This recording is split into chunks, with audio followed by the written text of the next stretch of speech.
Welcome to this episode of the $1 Million Mastermind. I'm Larry Weidel, and before we get started, if you want to know exactly how to win again and again, go to weidelonwinning.com/webinar now to watch something I've put together for you. Now let's get going into this episode of $1 Million Mastermind.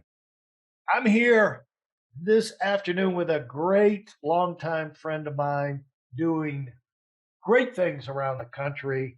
Help me welcome Dean Francis. Little applause for Dean Francis. Hey, Dean. Hey, good to be here with you today, Dr. Weidel. You got applause from one. So, Dean, congratulations on a lot of things, but the transformation you made coming into a business with something you couldn't be trained to do in college. You had fundamentals, and not getting off to a fast start, but staying with it and becoming a master of the game step by step, which, I respect because that's what I had to do. And felt like I could, but I didn't know why I wasn't doing it, but stayed with it. And piece by piece, it got a little more clear and I got a little bit more productive. And you've done that and been able to put it into words, and you've got a audience of, I don't know if it's up to the tens of thousands, but in the multiple thousands on your calls that plug in to communicate, build, share. How many are on those Zoom calls every week now? Recently, we had just under 17,000, but we're probably averaging about 15 to 16,000 a week now. Good Lord. So if you keep growing, that's going to amount to a pretty decent number. Yeah, it keeps growing. We work really hard to provide a lot of value to people every single week. And this, when you work hard to provide value, people show up. But the thing about the weekly deal that's important is so much of this stuff, I don't know if it's because we're dumb or it's so many ways we have to integrate this information into our life, or so many changes we have to make early on. But you really need to hear this stuff over and over and over again for the light bulb to really go on for you. Have you noticed that? Yeah, I think I heard a quote many years ago: people don't need to be taught, they need to be reminded. Yeah. And so when you're doing your training and you're seeing the numbers that are growing, what are the things that's exciting to you? Your own business is growing. What's the excitement that's coming to you that's making it really, really worth beyond your own business growing? Yeah, it's really true. I mean, Sarah and I, we've had a lot of success in business over the years, and you always want to have more success, and things are going great in our business. But there's something about having an impact on other people's lives where you see people full of hope and enthusiasm, people that maybe were ready to give up, weren't sure if they could do it, weren't sure if they could make it. And now there's this restored confidence in their future. And watching people where their numbers just, after just 2 or 3 months are just making gigantic leaps. And I get not just texts and emails, I get cards, I get messages, and I think that's what life is about, is being, not just rich financially, right, but rich in those relationships, rich in making an impact. And of course, it's not just me. I got tons of people that are helping me. So just being a part of something that is special and having an impact, it's been absolutely awesome. Well, the other thing, Dean, is what we find is a lot of the things you learn in life come from the sides. It's not necessarily what you're going for. In going for things, you put yourself in motion, and all of a sudden you'll stumble across an idea. Someone will come in here, come in there. It's almost by accident. We used to do early on. We used to have these prospecting campaigns, and they never worked. You'd go to the guy, you're like, Art was always talking about so and so. He's got the greatest campaigns. Recruiting is going through the roof, and we go. I remember calling one of the guys up and said, "Ed, what's this thing you're doing?" He's, "Well, we have this letter we send, and follow up with a call." So I said, "Send me the letter. I'm all excited. Send me the letter." And the letter said something like, "Dear Sir," or "Gentlemen." It had some goofy type awkward wording. I read one sentence. I called him up. No, it was Ron. And Ron Wright.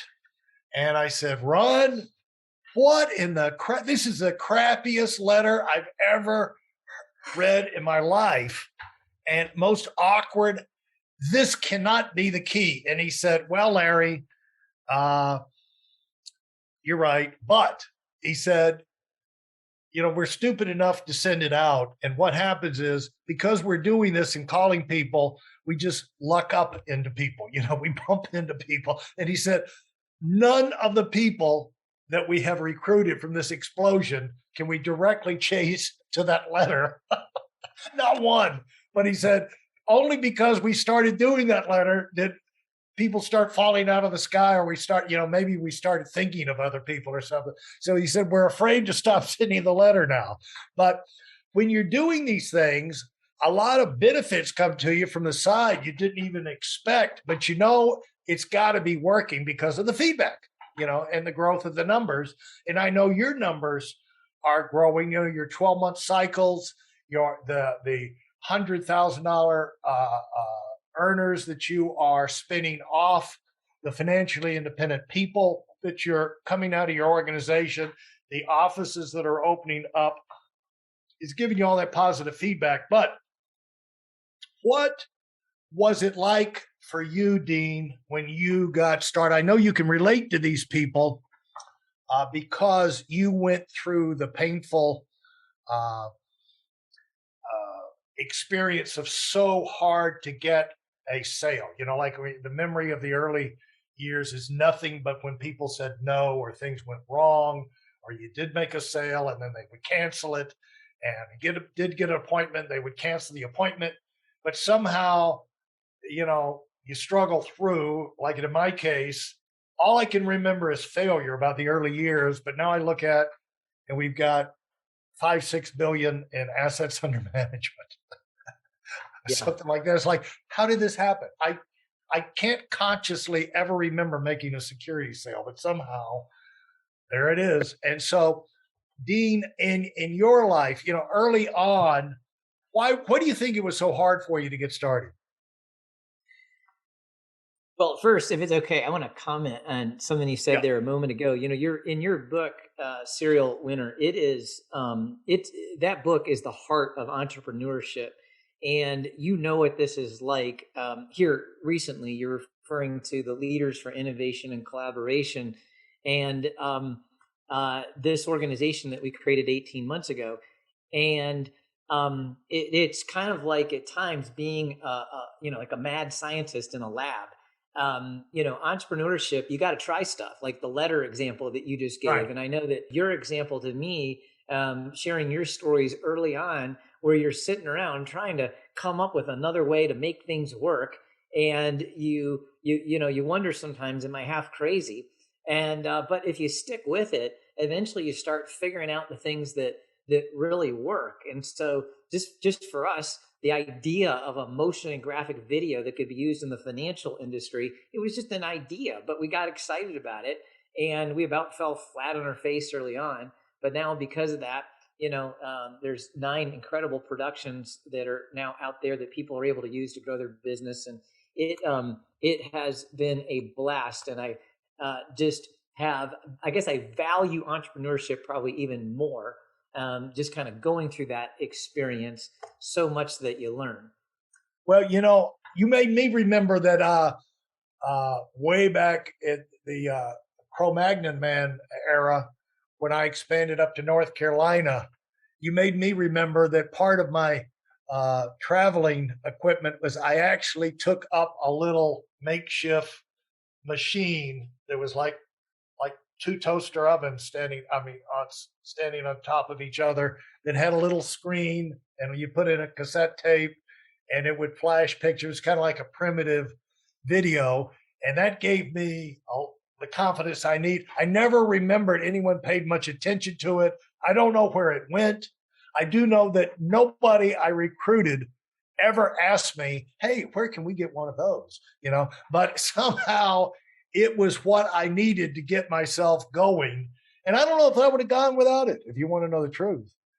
But it worked. So the thing is, somehow that little sucker had to work for me.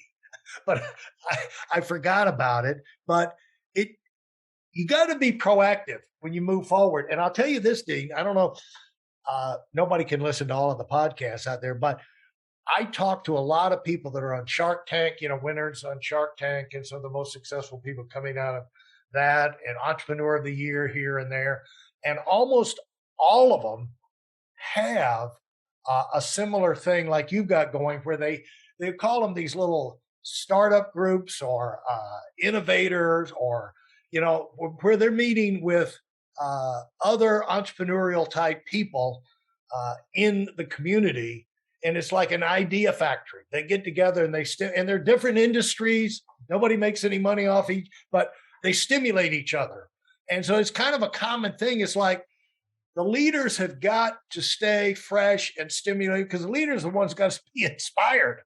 And you've got to have some source uh, of inspiration, and other people trying to do the same thing usually are the best ideas, because some of them will be successful. There'll be some good ideas that come out of it. But rather than just doing your own fumbling and stumbling, if you can get in and benefit from a whole group of people fumbling and stumbling forward, you're going to go through and you're going to churn up some really good answers and ideas a whole lot faster than if you stay out there uh, as an island unto yourself. And so that's been a big, you found that to be a big key here in the last few years. Oh yeah, I think I get stimulated probably two ways. One is sometimes in a quiet moment at night where I can just really think and write and begin to create. But the other part is getting around some other people that are creative and can dream, and that are kind of buying into the direction that you're going. This recent organization there was no grand plan. It was just an instinct, kind of a gut thing. And we're still feel like we're very much at the beginning, but the impact that it's having on people, and, all of a sudden now there's 15,000 people a week showing up. And, it's exciting. I think we were, as people, we are created to work in teams. We work best and we function best. We're healthiest when we are with other people. I'm an introvert by nature, so I like that quiet time and so forth. But I am often sparked. You've used the word over the years, provoke. One of the greatest things a leader can do is provoke. Provoke us to think bigger, differently about. Don't be scared to ask the question or explore something. And it's scary at times, but it's fun. It's a great way to live your life. And the thing is that we've always got to keep. It's important for us in the early stages to go through that period of time where we are on the fence. We're teetering. One sale here, one sale there. We may stay in. We don't get that sale. We may fall off the fence and never try again. And those it makes you more able to encourage the people going through that, because you've been there yourself. I mean, there's a guy, Bobby Tan, up in the securities business up in uh, Toronto, and he talked about his fifth year in that business. He was made. He finally made a sale. It was a particular month, and he had a dry patch. But it's almost like a hitter in professional baseball. They've got haven't had a hit and so many games or something. But he finally got that sale, and then 5 years later, he was like superstar. And so it finally got him going. And so look for the inspiration wherever you can. And usually it's some kind of fresh idea. But bottom line, Dean, when you're getting beat, you've got to come to the conclusion is I've got to get better. And I've seen that about you throughout your career. Whenever you stall out, you can be mad here, mad there, that mad these people, but ultimately you come down and say, I got to get better. I just don't, I'm not happy with this. And you've been able to go through those changes. How did you get to that point? Why do you think that way? Yeah, and I don't know sometimes if that's a gift or a curse, right? Yeah. You can drive yourself crazy, but I don't know why for sure. But I think just getting exposure to people that have had success at higher levels, not just in business but with their life, and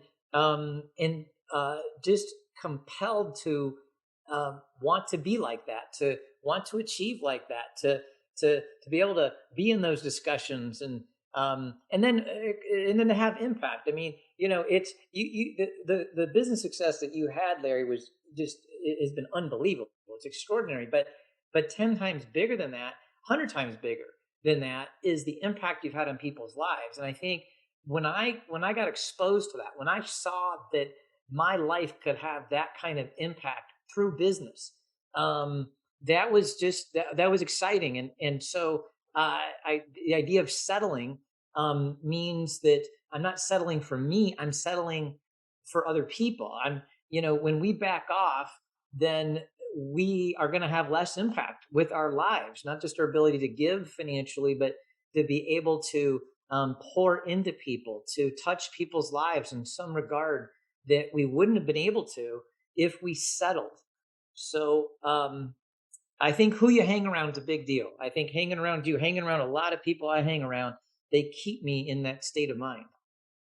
And what are things you had to learn early on? Hey, listen, there's a lot of information online, but there aren't a lot of people who've actually done something. In my case, I've actually built a successful business that's accrued over $5 billion in assets under management and has done well even during trying times. Now, if you want to know exactly how I've done this, go to whiteelmwinning.com/webinar now. I've compressed a decade of learning into 5 short weeks just for those of you who want to give yourself an incredible advantage and are tired of waiting and watching others move up. Yeah, so I've got 2 words for you today, Larry. This really hit me recently. I was talking to one of our kids who's young in business right now, and the word that finally struck me was 2 words: forced structure. So I remember, kind of my story. I was struggling early on. I'm literally playing Tetris in the closet late at night as a married man trying to beat my best score. I'm watching cartoons on Saturdays. I'm watching Mama's Family 2 hours a day.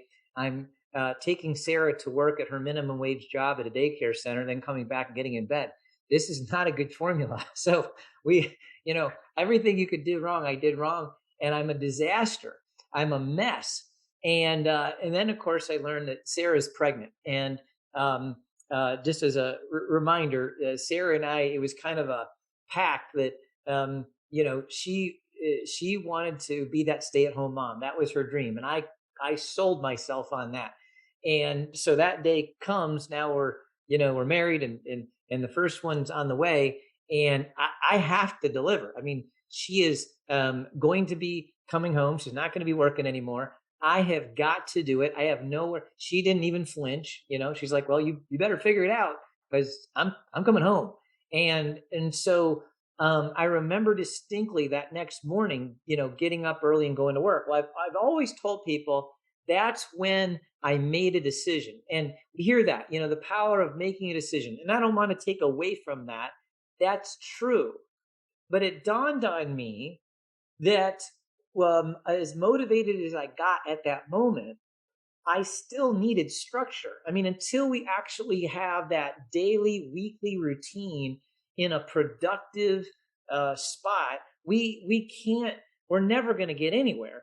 And so because we only had one car, I wanted to make sure Sarah had a car. So I called my sister-in-law and I said, listen, could you pick me up on your way to work and drop me off at my office? And she said, sure. In fact, she forgot that she did this. I was talking to her recently. And you can tell by my habits at that point. Even today, I still don't like early morning. I'll stay up as late as you want, but don't make me get up early. But I had no choice because she had to come by at whatever it was, 7:30 in the morning, and I had to be up. I had to be ready. I had no option. And so then she would drop me off at my office, an office I was sharing with others, and there was no internet back in that day. So once you showed up, you had to work. I mean, there was nothing else I could possibly do. And it dawned on me, it created I needed some force structure. I didn't have yet those habits and routines in place yet. I needed something that would help me do it. And when I look back, I'm realizing how significant that was. It forced me to get up early, to get going, to work, to make things happen, and to follow through with the decision I was making to really to win in business the way I needed to provide for my family.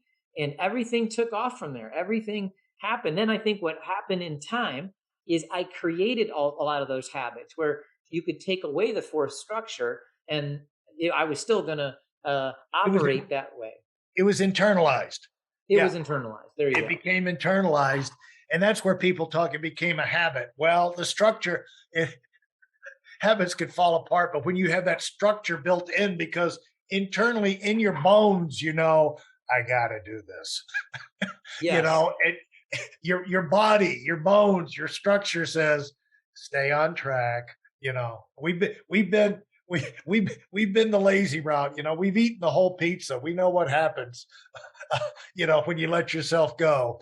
And inside, you have those internal controls. But the funny thing, I went through the same thing when I started out and living on commission. The commission, and having two kids, two boys at home, and a wife that didn't work.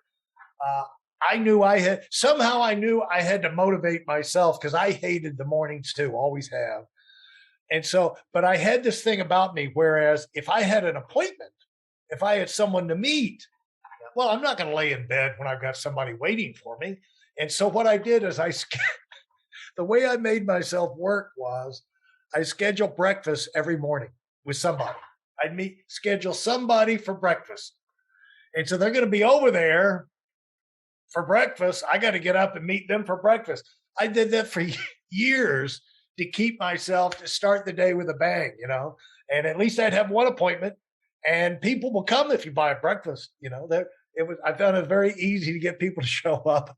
And then Andy Young took it another step where he would have like 4 or 5 breakfasts in the morning. What he would do is at the IHOP, he would have breakfast over here, and he'd have the waiters know, I got a guy coming in here in 45 minutes, and he's going to be looking for me for breakfast. Just take him over to a booth on that side of the restaurant and tap me on the shoulder. And then he'd have to go have breakfast over there, but he'd be having like 5 breakfasts at the same place, the same reason. It's just, you got to find ways to get yourself to work. And that's one reason with a big hitter call.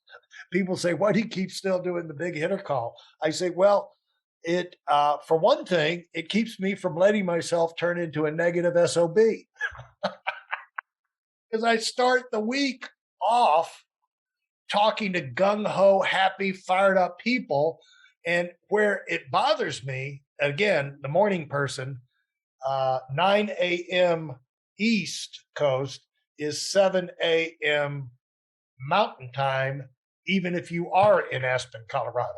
And so you got to get up at 6 to be ready to go at 7. And then, we have the pre-call 50 minutes early. And it's like, I can't tell you, Dean, how many of the early years, it was like every Monday morning in Colorado is like, this is the last time I do this stupid call. I'll never do another one of these again. I'm not getting up this morning.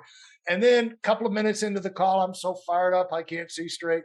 But, you have to be able to keep yourself on track because that's really the only way you can get yourself to do these superhuman things that nobody else could force you to do, but have got to be done for you to have the extraordinary success you're capable of, really. It is such a big deal. I remember before COVID, we had a monthly full timers meeting, and everybody would drive in, and I would work really hard to for this meeting, and but the reality is you do them, you reach these points where you're like, oh, do we really need to do another one?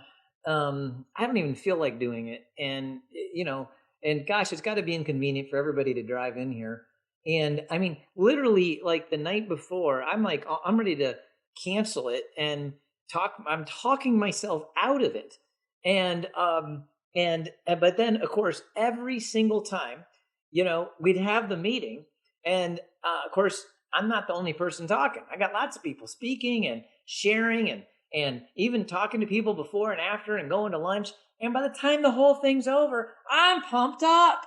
I am jacked up. I am ready. I'm like, man, what in the world was I thinking last night? I'm thinking about, canceling this meeting. It's like, what a mental, insane person, you kind of feel like on the inside. But right. It is true. It's other people, getting around other people. It's critical. It spark us, keep us focused, fired up.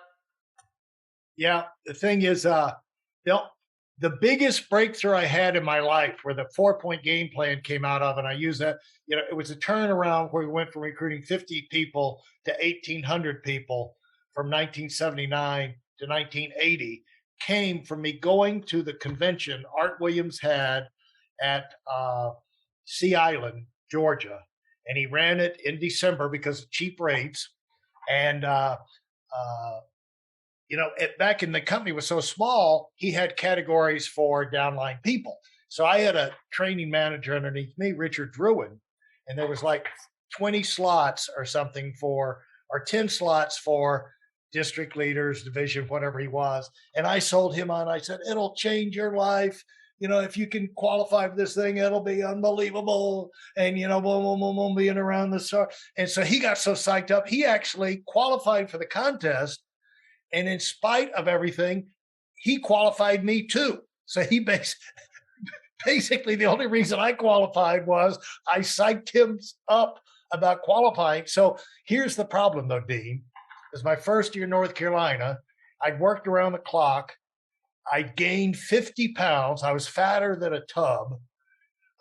You lose your mind when you're starting these things.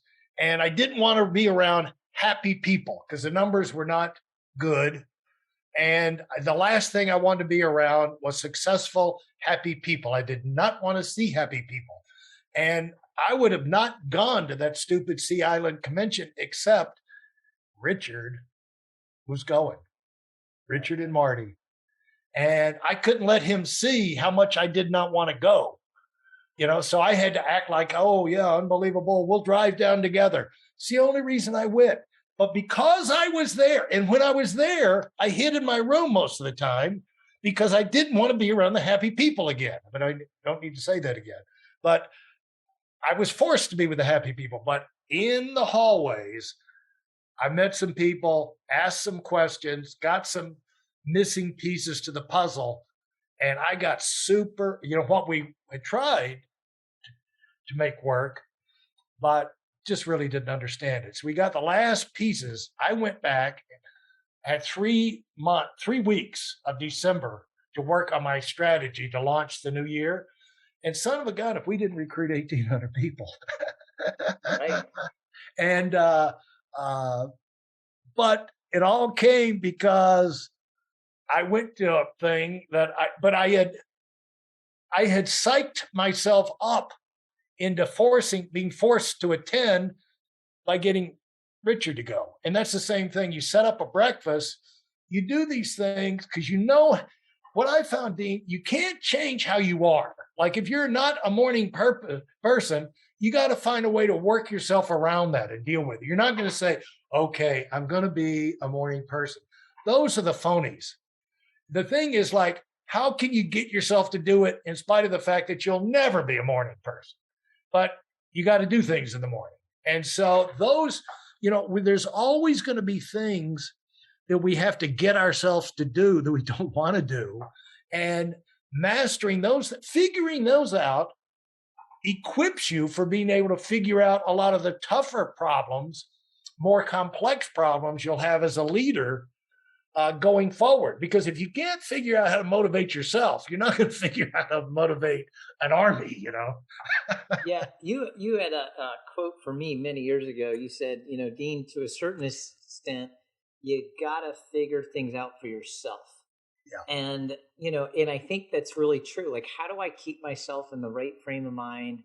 And what that might mean for me might be different for somebody else. I think one of the mistakes people make is they look at someone else and they think, okay, I need to be like that. And that's not how they're wired at all. And so then they fall short and then they beat themselves up. I think somewhere along the way, I just thought, you know what? I'm not like that person. I can learn great things from them, but I'm me. I gotta figure out what works best for me, what fires me up, what keeps me excited. And one other point here, I like this quote: "We are a product of our own environment." The environment I'm in, the people that I'm around, the experiences or meetings I'm in during the week, that is shaping the way I think and how I feel more than anything else. And so I have to keep asking myself, what am I doing to create a great environment every day? What is it maybe I'm listening to, or what is my routine, or what are those things that they get me excited, but they create an environment that keeps me going in the direction that I want to go. It never stops. It's a lifelong mission. Absolutely. Really, really great information. If you enjoyed what you've heard and are dead serious about finding out for yourself exactly how this works in the real world, I've taken the most valuable business lessons I've learned over 40 years and put them into something for you to watch. Go to whiteelementwinning.com/webinar now in order to move up as fast as possible. I'm Larry Weidel, and I run the $1 Million Mastermind. Go, go, go.